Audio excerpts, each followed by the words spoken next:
السلام عليكم ورحمه الله تعالى وبركاته. مرحبا بكم متتبعين قناه هبه هنيده. نتمنى ان شاء الله تكونوا بخير وعلى خير وانتم كتشوفوا الفيديو ديالي واحوالكم طيبه. اليوم ان شاء الله نحضر معكم واحد التحليه اولا فلان كيكه ماريا، ما فيهاش شي مكونات كثيره. نحتاج على بركه الله في المقادير. عندي هنا 2 لتر الحليب، انا غنستعمل 2 لتر. في صندوق الوصف ان شاء الله نخليكم قياس لتر واحد. عندي هنا فاكهه كيكه ماريا، السكر حسب الذوق، واحد ساشيه فاني، 4 ساشيات د فلان.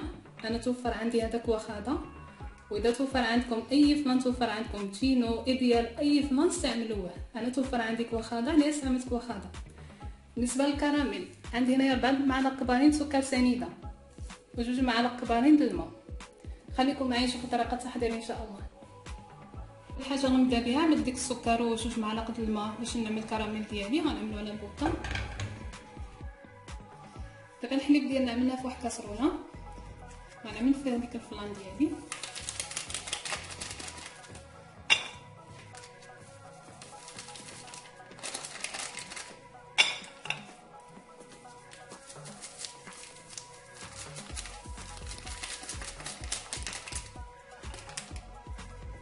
وغادي نزيد الفانيليا عندي والسكر. السكر انا عندي هنا 3 معالق السكر حسب الذوق، كل واحد وذوق. وغادي نخلط.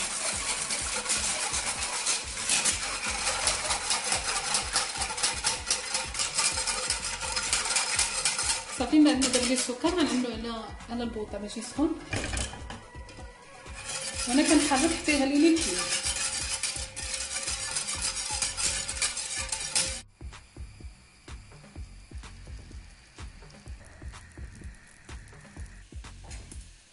صافي دابا عندي واحد الطواد فلان بحال هكا، داك السكر ورجع لي كراميل كنعمل فيها.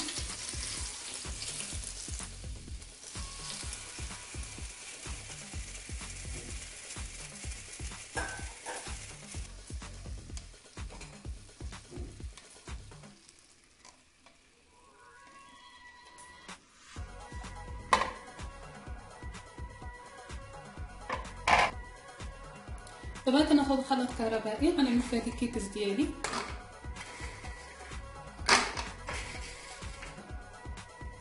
دابا ديك الحليب بالفلان ديالي ها هو غاليين. دابا خليت الحليب حتى غلا، غنهز منه شويه باش نطحن داك الكيكس اللي عندي.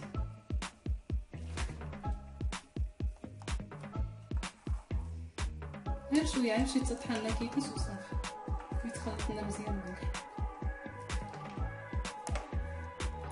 صافي دابا غنطحن الكيكس ديالي. بعد ما طحنت كيكس مع كميه الحليب اللي كانت عندي، دابا غنصفيه ونردو في كاسروله كيك. صافي من بعد ما تخلط الخليط ديالي دابا غنكبو على ديك الطاوله اللي فيها الكراميل.